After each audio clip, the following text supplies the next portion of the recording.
लाखों इन्वेस्टर्स का हजारों करोड़ रुपया फंसा है आदर्श क्रेडिट कोऑपरेटिव सोसाइटी में। मैंने अपनी पेंशन का पैसा लगाया हुआ है, तो मेरी पोती है, उसकी एमबीए में एडमिशन हुई है, पता नहीं कहाँ से लोन लिया, तो मैं तब उसकी एडमिशन करवाई। अब 3rd सेमेस्टर की उसकी फीस जमा करानी है। कितना पैसा है आपका? 12 लाख है। संस्था खाते अनफ्रीज करें, आज भी देने के लिए संस्था तैयार है। यही रिक्वेस्ट करूंगा भारत सरकार से कि सभी इन्वेस्टरों को पैसा दिया जाए। आज मेरा टोटल पैसा संस्था में फंसा हुआ है। मेरा अपना पैसा जो 80 लाख रुपया है, 60 लाख और है, रिश्तेदारों का किराया हुआ है। मैं 82 साल का हूँ, मैं बिजली का काम करता हूँ, मेरे से काम नहीं होता है, हाथ नहीं होता है, आंखों से दिखाई नहीं देता, मैं क्या करूँगा? जो एक अच्छी एक सेल्फ इंडिपेंडेंट लाइफ हम जी रहे थे या बच्चों को दे रहे थे, वो आज लाइफ हमारे पास नहीं है। ये जो सोसाइटी है ये गवर्नमेंट ही बनाती है ना, गलती पब्लिक की कहाँ से होगी? तो फिर पब्लिक ने उसी फेथ पे वहाँ पे पैसा इन्वेस्ट किया।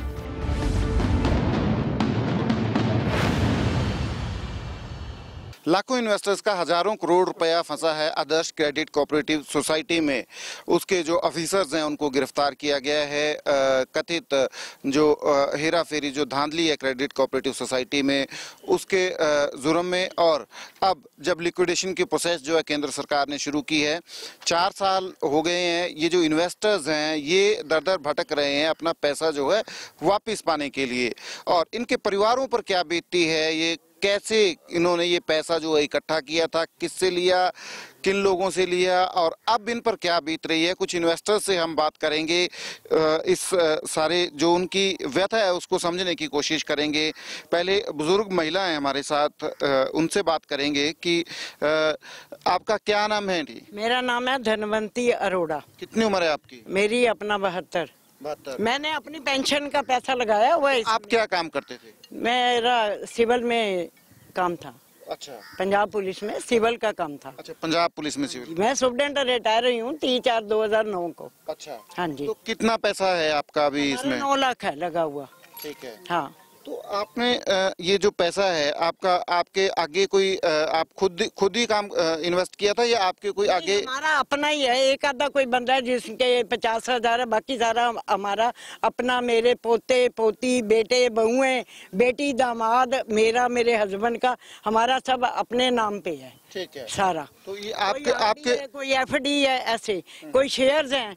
मेरे पास तो डिटेल है सारी, मैं बना रखी है। मैंने सतपाल जी को भी फोन किया था, मैं क्या कहो तो हम सीएम साहब को मिलते हैं चल के। आपका जो पैसा लगा है, आप बता रहे हैं आपके पूरे परिवार का पैसा लगा है, तो पैसा हम मेरे हस्बैंड ने लगाया है, परिवार का इसमें कोई पैसा नहीं है। अच्छा। पर अब देंगे तो हम अपने बच्चों को ना, अपने बच्चों के लिए। अब मेरी पोती है, उसकी एमबीए में एडमिशन हुई है, पता नहीं कहाँ से लोन लिया, तो मैं तब उसकी एडमिशन करवाई। अब 3rd सेमेस्टर की उसकी फीस जमा करानी है। बताओ क्या करें? बेटे की 2 साल हो गए, नौकरी नहीं है। आपके पास खड़ा है, आप पूछ सकते हैं। हाँ जी, आप बताओ बिना नौकरी के वो कैसे अपनी फैमिली पाले? अगर यही पैसा हमारा बैंक में होता तो हम अभी तोड़वा के अपने बच्चे को दे देते। मेरा बच्चा क्यों दर दर भटकता? समझने की कोशिश कर रहे हैं परिवारों के ऊपर क्या बीती है। आपका क्या नाम है? Myself Rooplal Sharma, resident of Sundernagar, district Mandi, Himachal Pradesh. कितना पैसा है आपका? मेरा कोई 12 लाख है। काम क्या करते थे आप?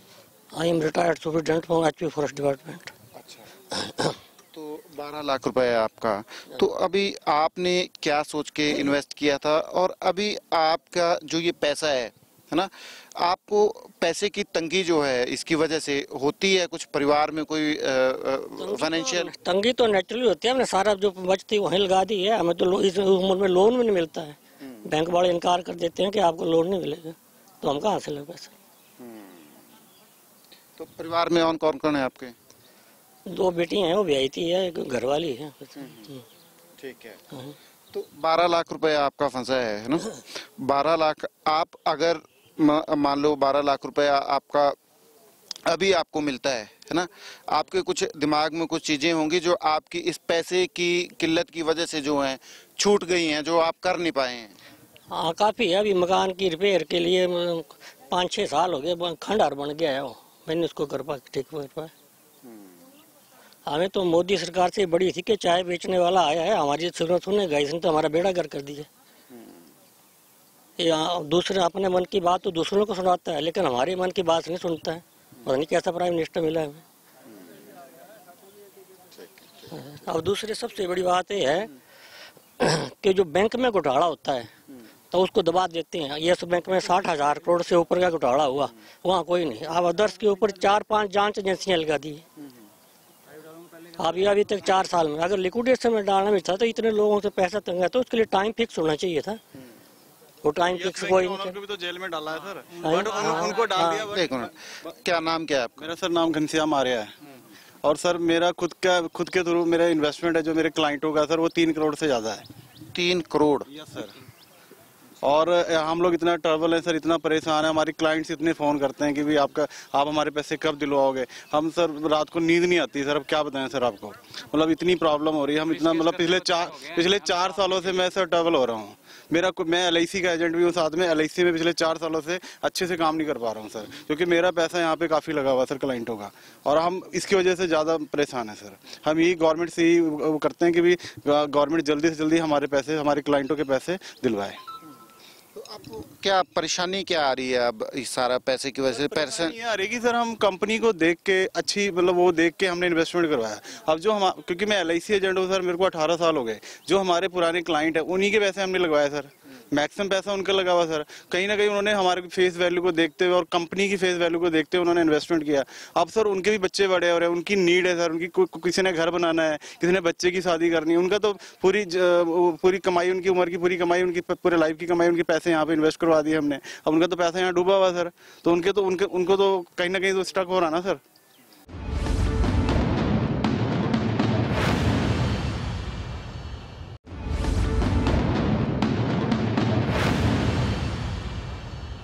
आपका क्या नाम है? सर मेरा नाम सुंदराम सहगल, मैं बिलासपुर हिमाचल से आया हूँ सर। कितना पैसा है आपका? सर मेरा अपना कम से कम 25 लाख रुपए खुद का है, जो मैंने अदर्स से कमाया और अदर्स में ही लगाया है सर। जी सर। ये आपने कितने टाइम में लगाया, कब से शुरू किया आपने काम ये? सर मैंने 2012 में ज्वाइन किया है सर। मैं LIC का एजेंट भी था और मैंने संस्था में इसलिए पैसा लगाया क्योंकि मेरी खुद की मेच्योरिटी भी टाइम से हुई है, और टिल टू जब तक ये न्यूज़ नहीं लगी थी तब अदर्स को सेम डे में, अदर्स के निवेशकों को पैसा सेम डे में मिलता था सर, किसी प्रकार की कोई कमी नहीं थी। आज भी अगर मैं बात करूं, अदर्स देने के लिए आज भी कैपेबल है, सब असेट्स भी पड़े हैं, लेकिन पैसा रोका किसने है? भारत सरकार ने। अदर्स ने पैसा नहीं रोका हुआ है, अदर्स आज भी देने के लिए तैयार है। संस्था खाते अनफ्रीज करें, आज भी देने के लिए संस्था तैयार है सर। जी, तो मैं यही रिक्वेस्ट करूंगा भारत सरकार से कि सभी निवेशकों को पैसा दिया जाए। 35 लाख आपका है, इसमें आपको पैसे की किल्लत की वजह से क्या परेशानी आ रही है? मेरे 2 बेटियां हैं, एक मेरे बेटी 14 साल की है, दूसरी 17 साल की है। बच्चों को पता है बेटियों की आगे शादी भी करनी है, पढ़ानी भी है। आज मेरा टोटल पैसा संस्था में फंसा हुआ है। वो जो मेरे कस्टमर है मुझे तंग लग कर रहे हैं, मेरा खुद का पैसा भी वहाँ पड़ा है, संस्था मेरे को पैसा नहीं मिल रहा है, तो मेरी नीड जो है आज सर बंद पड़ी है। मैं बिल्कुल बेरोजगार हो गया हूँ, सड़क पे आ गया हूँ सर। तो आपके कितने थे आगे जो कस्टमर जिनको आप मतलब बतौर एजेंट जो आपसे जुड़े थे? सर मेरे कस्टमर लगभग ज़्यादा नहीं हो तो कम से कम 200-300 मेरा निवेशक जो जोड़ा है जिनसे मैंने पैसा ले रखा है, लगभग 3 करोड़ रुपए उनसे लगवा रखा है। जी जी। तंग करते होंगे आपको इन्वेस्टर? रात दिन नींद नहीं आती। मैं रात को 11 बजे फ़ोन सुनता सर। फ़ोन में उनको आश्वासन देता हूँ कि संस्था पैसा देगी, कैपेबल है, लेकिन कोर्ट केस चला हुआ है। अब हम भारत सरकार से यही मांग कर रहे हैं, कम से कम हमारी दुआएं सुने। रोज़गार नहीं आप दे सकते, कम से कम रोज़गार मत छीनिए, और जिनको संस्था ने रोज़गार दिया था उनका रोज़गार भी चले। संस्था रेगुलेट होगी, पैसा विद ब्याज मिलेगा। मैं यही रिक्वेस्ट करूँगा भारत सरकार से, जैसे बैंक को उभारा, यस बैंक को, हमारी संस्था को उभारा है, और संस्था का रोज़गार भी मिले और सबका पैसा सेम डे में मिले। आपका क्या नाम है? मेरा नाम सर सुनील कुमार गर्ग है, लुधियाना पंजाब से आया हूँ। मैं 2015 में आदर्श क्रेडिट कोऑपरेटिव सोसाइटी में मैंने स्टार्टअप किया था।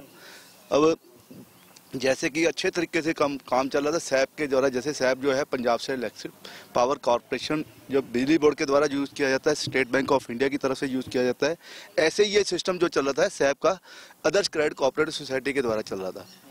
सोसाइटी में करीबन 21 लाख मेंबर थे। जीरो बैलेंस पे अकाउंट खोलता था, जैसे कि ICICI बैंक घर घर जाके अकाउंट खोलते थे, वैसे ही हमारी संस्था के जो गरीब बंदे जो एडवाइजर थे घर घर जाके लोगों के जीरो बैलेंस पे अकाउंट खोलते थे। अब बैंक में खाता इसलिए नहीं खोल पाते थे क्योंकि उनका प्रूफ जो था किसी का यूपी से होता था, किसी का हरियाणा से होता था, किसी का आउटर स्टेट से होता। बैंक वाले कहते थे लोकल प्रूफ लेके आओ। अब लोकल प्रूफ ना लाने की वजह से उन्होंने जीरो बैलेंस पे अकाउंट जो कि हमारी सोसाइटी के द्वारा खोले गए हैं, जिसके ऊपर किसी चाहे आधार कार्ड के ऊपर कहीं का भी एड्रेस हो उसके बिहाफ पे हमारा अकाउंट खोलता था। मोबाइल बैंकिंग जो कि किसी ने भी शुरू नहीं की थी। हमारी जो मोबाइल बैंकिंग, हम बैंक के घर बैठे ही अपना पैसा कहीं से कहीं पे भेज सकते थे, अपने घर बैठे पैसा अपने बैंक में ट्रांसफर कर सकते थे, घर बैठे पैसा कहीं पे भी, घर बैठे हमने लोगों ने एफडीआई बनाई। जो बैंक आज की डेट में कहता है ये सोसाइटियों में लोगों का पैसा लेके कंपनियां भागी हैं। बैंकों के आज की अगर बात की जाए, बैंकों में जो अगर आज की सारी डेट में लोग अपना पैसा वापस मांगने लग जाए ना, तो सारे बैंकों से पैसा वापस नहीं किया जा सकता। दूसरी बात, हम लोगों का 15 दिन पहले कस्टमर को पैसे के मैच्योरिटी के बारे में इन्फॉर्मेशन पहुंच जाती थी कि आपके पैसे की मैच्योरिटी आ गई, आप पैसा लेना चाहते हो पैसा ले लो, अगर आपने मैच्योरिटी लेके आगे पैसा लगाना चाहते हो आगे पैसा लगा दो। बैंक जो पैसा 6% पे ब्याज देते थे, हमारा पैसा 2% एक्स्ट्रा पे पैसा भी आता था। 2% वो भी बचत हम कहाँ पे कहते कि बैंकों के लाखों के किराए देते थी, लाखों रुपए की सैलरी देती थी। हमारे लोगों का क्या मिलता था, अपनी मेहनत करके हम लोग कमीशन लेते थे। ठीक है, अब लोगों के घर घर जाके पैसे लेके उसके ऊपर बाद में हमने इन्वेस्ट करके, अगर लोगों के विश्वास के, हमारे विश्वास पे लोगों ने पैसा लगाया है, आज हमारी नैतिक जिम्मेवारी है बनते हुए हम तभी हमने इन्वेस्टर अपने डिपॉजिटर के लिए खड़े हैं कि हमारा नैतिक जिम्मेवारी है, हमने अपने डिपॉजिटर के पैसे के लिए लड़ाई लड़ रहे हैं। ठीक है, और एक बात और बताना चाहता हूँ, जैसे कि हमारी 4 या 5 तारीख को हम लोग दिल्ली गए थे, दिल्ली हम गृह मंत्रालय में जाने की कोशिश की है, कृषि भवन गए हैं, वहाँ पे लोगों ने हमारे ऊपर हमारी बात की कोई भी सुनवाई करने की कोशिश नहीं की। हम सरकार से यही दरखास्त करते हैं, या तो हमारे 15 से 20 बंदे जो भी हमारी तरफ से आना चाहते हैं, एक टेबल पे बैठ के हमारे साथ बात सुनी जाए अच्छे तरीके से, नहीं तो ये बता दें कि हम लोगों का पैसा कब मिलेगा, ये आश्वासन देते हम 2 साल भी वेट कर लेंगे, लेकिन हम एक आश्वासन, एक तारीख चाहते हैं कि हमारा पैसा जल्द से जल्द दिया जाए। धन्यवाद। लेडी एन से जरूर बात करेंगे, हम बताने की कुछ कोशिश कर रहे हैं। क्या नाम है आपका? हाँ जी, मेरा नाम रानी है जी। कहाँ के रहने वाले हैं? इंदनास। अच्छा, कितना पैसा है आपका? पैसा मेरा है, मैंने एफडीआई करा रखी है, 1500 रुपये महीने का जमा करती थी मैं, बाकी मैंने कोई 52,000 की है, 40,000 की है, 20,000 की है, 30,000 की है, 11,000 की है, 12,000 की है, ऐसा मैंने, वो मेरी एजेंट मैडम बैठी है। कराने से पहले मैंने इनको मैडम को बोला था कि मैम ऐसा नहीं हो कि, इन्होंने बोला था 5 साल के नहीं है ये, तो मैंने कहा मैडम ऐसा नहीं हो कि 5 साल के बाद में ये कंपनी डूब जाए। ये कहते कि ऐसा नहीं होएगा। मैंने कहा इसका जिम्मेवार कौन होएगा? ये कहते उसका जिम्मेवार मैं हूँ। मैंने इनको कस्टमर बना कर दिए हैं, वो बैठे हैं पीछे, उनकी मम्मी पूरा हो गए इसी चक्कर में। हाँ जी है, और इतना पैसा कम से कम 4 लाख के करीब तो मेरा ही है अपना, मेरा खुद का अपना। हाँ, मैंने इस करके डाला था, ये कहने लगे वहाँ ब्याज अच्छा मिलेगा, ये होएगा वो होएगा, तो हमने वहाँ पैसा लगा दिया। हमने कहा चलो बच्चे पढ़ रहे हैं, बच्चों की पढ़ाई में हमारा पैसा काम आ जाएगा, कल को बेटी की शादी करेंगे, बेटी की शादी में काम आ जाए। 4 जनों के लॉकडाउन में 4 जनों के ऑपरेशन हुए हमारे, और वो हमारे को पता है कि हमने कैसे करवाया। और इतने कस्टमर मैंने इनको मैडम को बना कर दिए, वो सारे ये कहते हैं कि जो तुम्हारी एजेंट है उनसे आपने तो अपना पैसा पूरा ले लिया और हमारे पैसे नहीं दे रहा है, अब वो हम तो आपके ऊपर केस करेंगे। जी आपका क्या नाम है? सर मेरा नाम देवेंद्र सिंह है, बिलासपुर हिमाचल प्रदेश से आया हूँ मैं। सर मैं एक निवेशक भी हूँ आदर्श कोऑपरेटिव सोसाइटी में और एजेंट भी हूँ। लोगों का काफ़ी पैसा मैंने जमा किया हुआ है निवेशकों में, और काफ़ी अपना भी 8 से 10 लाख रुपए किया हुआ है। मेरी 2 बेटी हैं, एक बेटा है जवान है, और बेटा 24 साल का है, बेटी 22 और 23 साल की है। उनको ना तो मैं पढ़ा सकता था, आज वो +2 करने के बाद घर में बैठी है। अब ना ही मेरे पास पैसा है कि मैं उनका विवाह कर सकूं, और मैं सर पैदल हो चुका हूं। जो कस्टमर हैं वो मेरी गाड़ी के चाबी निकाल लेते हैं और परेशान करते हैं। 4-5 कस्टमर इकट्ठे होते हैं, तंग करते हैं, भाई आप पैसे ले गए थे, हम नहीं जानते आदर्श कोऑपरेटिव सोसाइटी को, हम आपको जानते, आप हमारा पैसा हमें दो। सर हमने लाखों के हिसाब से ट्वीट किए हुए सर, 2 नंबर पे पूरे इंडिया में आदर्श का एडवाइजर जो भी है ट्वीट किए हुए 2 नंबर पे ट्वीट पे पहुंच चुके हैं, तब भी भारत सरकार ने हमारी नहीं सुनी। हमने सर ज्ञापन लाखों के हिसाब से दिए सर, पोस्ट कार्ड हमने करोड़ों के हिसाब से भेजे हुए हैं भारत सरकार को, पर हमारी भारत सरकार ने किसी ने नहीं सुनी है।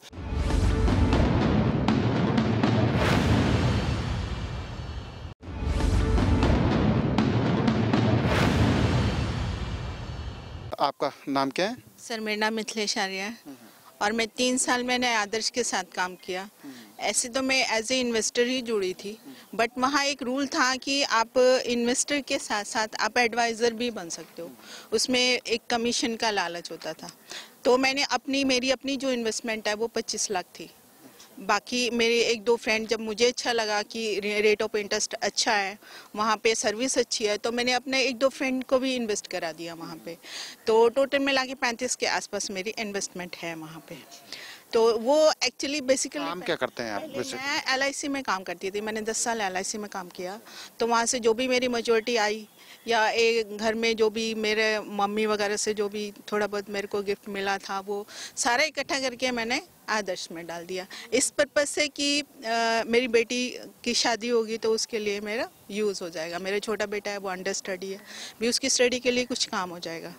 लेकिन 4 साल हो गए, 4 साल में हमारे वो पैसा तो दूर की बात है कि मिलने की आज हमें उम्मीद भी नहीं लगती है। मतलब जो एक अच्छी एक सेल्फ इंडिपेंडेंट लाइफ हम जी रहे थे या बच्चों को दे रहे थे, वो आज लाइफ हमारे पास नहीं है। हालांकि कर रहे हैं हम, क्योंकि इंसान को कुछ ना कुछ तो करना ही पड़ता है। मेरे हस्बैंड अंडर उसमें वो गवर्नमेंट जॉब में थे, तो वो थोड़ा सा वहाँ से हेल्प मिली, उससे हम लोग चलाते हैं। बट जो नवंबर में हमने मैरिज की बेटी की, जिस तरह से हमने चाहा था कि हम अपनी बेटी के लिए करेंगे, वो चीज़ हम लोग नहीं कर पाए। वो इन्वेस्टमेंट सारी हमारी फंस गई वहाँ पे। और बस उसके बाद मैं क्या बोलूँ कि हम लोग कितना परेशान है उस चीज़ के लिए। हमारे जो सपने हैं, जो भी हमारी मेहनत हमने इकट्ठी की थी, वो हमारी सारी फंस के रही। लेकिन मुझे एक सवाल पूछना है आप लोगों से कि आप लोगों से क्या मतलब गवर्नमेंट से, क्योंकि ये जो सोसाइटी है ये गवर्नमेंट ही बनाती है ना, रूल भी गवर्नमेंट बनाती है ना। तो उसी रूल के अंडर ये लोग इन्वेस्टमेंट लेते हैं, लोगों से पैसा लेते हैं, तो फिर गलती पब्लिक की कहाँ से होगी है ना। तो पब्लिक ने तो देखा कि हाँ कंपनी रजिस्टर्ड है, रूल रेगुलेशन के अंडर है, वो जो गवर्नमेंट ने रूल बनाए हैं, तो फिर पब्लिक ने उसी फेथ पे वहाँ पे पैसा इन्वेस्ट किया। तो फिर वो पैसा आज पब्लिक का क्यों नहीं मिल रहा? इसमें पब्लिक का क्या फॉल्ट है? अगर कंपनी का फॉल्ट है, कंपनी के मालिक ने कुछ किया, तो आप पनिश उनको करो ना, पब्लिक को पनिश आप क्यों कर रहे हो? तो आप पब्लिक को पनिश करके उनको, कितने लॉकडाउन में कितने मैसेज हमें ग्रुप में आते थे, किसी ने सुसाइड कर लिया, किसी को हार्ट अटैक हो गया, किसी की फैमिली इतनी बुरी तरह से बर्बाद हो गई है। अब सोचो आप, एक क्या बोलूँ मैं कि इंसान जब सुन के इतना परेशान हो सकता है कि जिस पे गुजरी है उस फैमिली के साथ क्या हो रहा होगा। लाखों 21 लाख इन्वेस्टर इस कंपनी के साथ हैं जुड़े हुए, उनके साथ क्या हो रहा है, उनकी फैमिली कैसे चल रही है, उनके बच्चे कैसे पल रहे हैं? क्या किसी को ये दर्द समझ में नहीं आता? मोदी के आज नारे लगते हैं, जय जय मोदी, जय मोदी, जय मोदी। कहाँ क्या है, मतलब पब्लिक के लिए क्या है उनके पास? पब्लिक के पास जब कुछ है ही नहीं पब्लिक के लिए, तो फिर ऐसी सरकार होने का क्या फायदा है? सरकार तो वही होती है ना जो अपने मतलब पब्लिक के लिए कुछ करे, उनके हेल्प करे, उनकी सुने। जी, आप कुछ बोलना चाह रहे हैं, क्या नाम है? मेरा नाम परमानंद है और कहाँ के रहने वाले? ये चंडीगढ़ से ही। बेसिकली मैं जब इस सोसाइटी से जुड़ा तो बहुत ही बढ़िया काम चल रहा था। हमने 5 साल बहुत बढ़िया काम किया और बहुत सारे लोगों, मेरा 30-35 लाख रुपए लगा हुआ है और साथ में करोड़ों रुपए लोगों का लगा हुआ है। ऐसी हम मिसाल देते थे कि भाई बैंकों में भी ऐसा काम नहीं है जितना यहाँ साफ सुथरा काम है। अगर आपका आधार कार्ड थोड़ा सा भी हल्का सा वो हो तो सोसाइटी पैसे नहीं लेती थी। हम LIC में काम करते हैं, वहाँ पे पैसे आप जमा करा दो, आप बाकी डॉक्यूमेंट बाद में जमा करा दो, कोई दिक्कत नहीं, उनको पैसा आना चाहिए। यहाँ पे पहले था कि भाई आपकी डॉक्यूमेंटेशन पूरी होनी चाहिए, बाद में हम पैसा लेंगे। चाहिए आप 1 करोड़ जमा करा रहे हो, सोसाइटी लेती नहीं थी। तो इस तरह का काम, इतने हम रात को FD बनाते थे, रात को ऑनलाइन सारा डिजिटल काम था। हम तो बैंकों को मतलब चैलेंज करते थे कि भाई ऐसा काम हमारे पास है, आपके पास नहीं है। तो इतने सारे गवर्नमेंट ने एक ही झटके में 4 लाख अपने एडवाइजरों को बेरोजगार कर दिया। 5000 हमारे एम्प्लॉय थे और इतना बढ़िया सिस्टम चल रहा था, मैंने आज तक कोई सिस्टम नहीं देखा। मैं 35 साल से LIC का काम कर रहा था, लेकिन इस सिस्टम से मैं इतना प्रभावित हुआ। मेरी लगभग 2000 लोगों की टीम थी और बहुत ही अच्छा काम चल रहा था। 2000 लोगों को कितना इन्वेस्टमेंट हुआ? लगभग 30-35 करोड़। तो जी जी।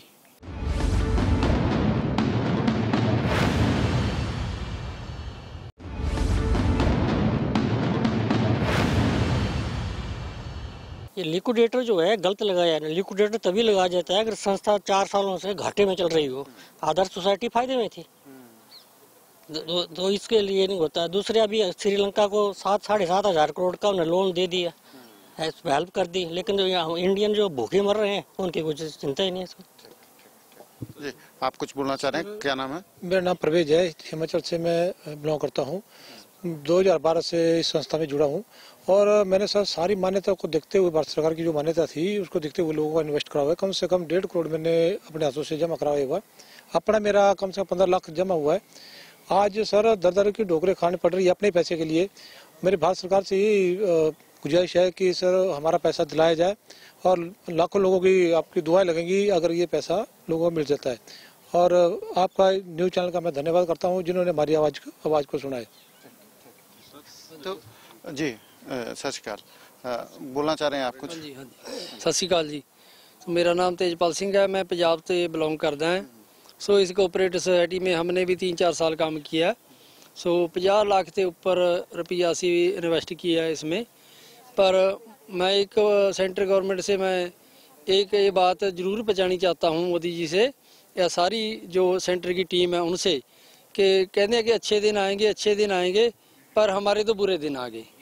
हमारे ये सारे उत्तर भारत में बुरे दिन आ गए, तो हमारा कोई अच्छा नहीं है। हमसे मोदी सरकार से हमको कोई लेना देना नहीं है, पर जो हमारे लोग भूखे मार रहे हैं उनको तो मोदी सरकार को जरूर सुनना चाहिए। तो अगर मन की बात कर रहे हैं तो हमारे मन की बात वो सुनाते हैं, सुनते तो है नहीं किसी की। तो आपके चैनल से, ABP चैनल से माध्यम से हम जरूर ये गल सेंट्रल गवर्नमेंट को पहुँचाना चाहते हैं कि जो उत्तर भारत राजस्थान हो गया, कितने 21 लाख निवेशक हैं। अगर हमने भी मोदी जी को वोटा पाई हैं, हमने भी उनको वोटिंग करी है, तभी मोदी जी प्रधान प्राइम मिनिस्टर बने हैं। 5 साल के बाद, आने वाले 5 साल के बाद फिर मोदी जी ग्राउंड में आएंगे। तो अगर इन लोगों का, हमारे लोगों का गला घुटेंगे एक सेंट्रल गवर्नमेंट, तो आगे से फिर क्या उम्मीद रखते हैं? धन्यवाद, थैंक यू।